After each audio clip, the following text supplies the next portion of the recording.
Dan belanja negara atau APBN Mei 2025 mencatatkan defisit 21 triliun rupiah.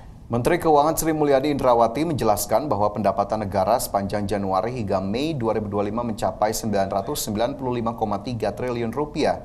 Penerimaan pajak mencapai 683,3 triliun atau 31,2% dari target APBN. Adapun realisasi belanja negara hingga Mei tercatat senilai 1.016,3 triliun rupiah. Pengeluaran itu terdiri dari belanja pemerintah pusat senilai 694,2 triliun dan transfer ke daerah senilai 322 triliun rupiah.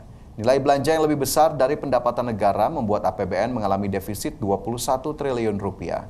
Defisit itu setara dengan 0,09% terhadap produk domestik bruto. Kondisi tersebut berbalik dari APBN April 2025 yang mencatatkan surplus 4,3 triliun rupiah atau 0,02% terhadap PDB.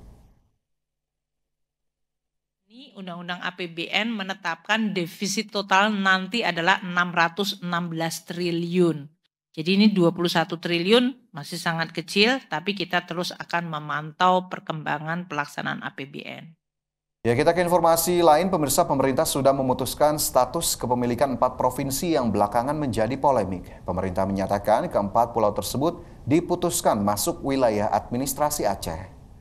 Menteri Sekretaris Negara Prasetyo Hadi mengungkapkan keputusan ini diambil setelah pemerintah pusat bertemu langsung Gubernur Aceh Muzakir Manaf dan Gubernur Sumatera Utara Bobi Nasution. Dalam pertemuan itu, Kementerian Dalam Negeri juga memaparkan data-data pendukung yang dikantongi.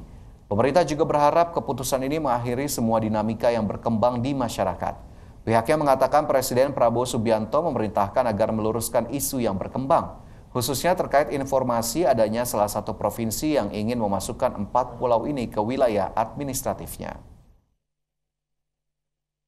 Yang dimiliki oleh pemerintah telah mengambil keputusan bahwa keempat pulau, yaitu Pulau Panjang, kemudian Pulau Lipan, kemudian Pulau Mangkir Gadang, dan Pulau Mangkir Ketek secara administratif berdasarkan dokumen yang dimiliki oleh pemerintah adalah masuk ke wilayah administratif Provinsi Aceh. Mewakili pemerintah berharap keputusan ini menjadi jalan keluar yang baik. Pemirsa, pemerintah memutuskan 4 pulau yang kini disengketakan oleh Provinsi Aceh dan Provinsi Sumatera Utara masuk kembali ke wilayah Provinsi Aceh.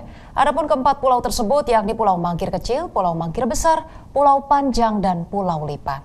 Gubernur Aceh Muzakir Manaf berharap ke depan tidak ada lagi yang dirugikan antara Aceh dan Sumatera Utara.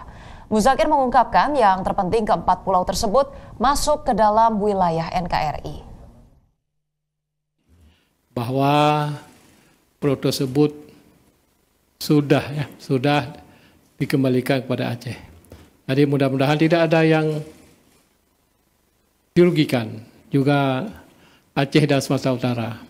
Yang penting pulau tersebut adalah dalam kategori NKRI. Itu mimpi kita semua. Jadi mudah-mudahan ke depan tidak ada lagi permasalahan, aman damai antara Provinsi Aceh. Ya, sementara itu Gubernur Sumatera Utara Bobi Nasution mengungkapkan pihaknya telah menandatangani surat tentang batas-batas wilayah dengan Gubernur Aceh Muzakir Manaf pasca pemerintah memutuskan 4 pulau yang menjadi sengketa kembali masuk dalam wilayah Aceh. Bobi meminta kepada masyarakat Sumatera Utara agar tidak mudah terprovokasi pasca penetapan tersebut.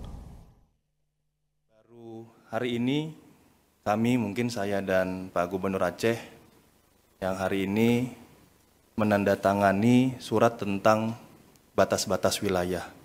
Saya minta kepada seluruh masyarakat Sumatera Utara juga tentunya, Aceh adalah wilayah yang bertetangga dengan kita. Jangan mau terhasut, jangan mau terbawa gorengan. Oleh karena itu, apapun kondisinya hari ini, untuk seluruh masyarakat Sumatera Utara, kalau ada laporan ke masyarakat Aceh ataupun sejenisnya, Saya sebagai Gubernur Sumatera Utara menyampaikan tolong itu diberhentikan karena kesepakatan hari ini bukan hanya tentang Aceh dan Sumatera Utara, tapi untuk bangsa dan negara. Ya, ini yang belakangan kemudian menjadi kontroversi begitu ya. Sayang sekali bahwa masyarakat lokal ini merasa kecewa karena tidak dilibatkan begitu, dan berbagai pandangan politik pun menyatakan ya ini karena tampaknya 4 pulau ini punya keuntungan yang luar biasa gitu ya, secara eksplorasi dari hal ekonomi, punya eksplorasi migas yang bisa keuntungannya sangat besar begitu. Orang bilang kalau misalnya nggak ada keuntungan ekonominya kayaknya sah-sah aja gitu, siapa yang klaim. Nggak usah diperebutin gitu ya. Nah, ini berarti setelah putusan dari pemerintah bahwa 4 pulau tersebut masuk kembali ke wilayah Aceh adalah yang kita tunggu bagaimana kemudian pemanfaatannya, pengelolaannya, dan juga pengoptimalan dari berbagai potensi yang ada di 4 pulau tersebut. Jangan rame-rame diributkan, tapi setelah sudah putus begitu ya, tidak ada lagi nanti sepi lagi pengelolaannya ya, menjadi pulau yang tidak diurus kembali. Jadi sayang sekali, tapi kita harapkan ini menjadi langkah yang nyata dari pemerintah untuk hal ini. Kita beralih ke informasi lain. Pemirsa, Menteri Sosial Saifullah Yusuf menyampaikan 53 kepala sekolah rakyat menjalani retreat tahap pertama selama 5 hari yang dimulai pada 16 hingga 20 Juni 2025. Ya, pemirsa, Gus Ipul mengatakan melalui retreat ini pihaknya berharap setiap kepala sekolah rakyat memiliki pemahaman yang sama untuk menjalankan tugasnya di sekolah masing-masing. Gus Ipul mengatakan menjadi kepala sekolah rakyat bukan hanya sekedar jabatan, tetapi pengabdian besar untuk menjalankan amanah negara. Menurut Gus Ipul, membangun sekolah rakyat adalah membangun peradaban untuk bertransformasi menuju Indonesia Emas 2045.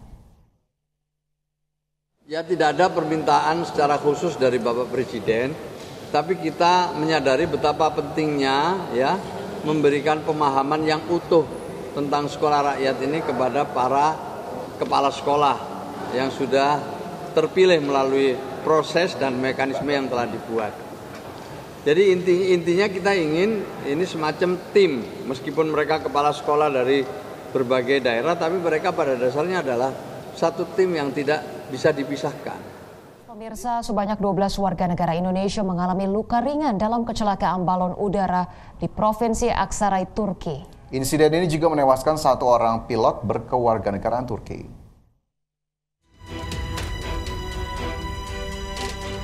Kecelakaan balon udara terjadi di Provinsi Aksaray, Turki Minggu pagi waktu setempat yang mengangkut total 19 warga negara Indonesia.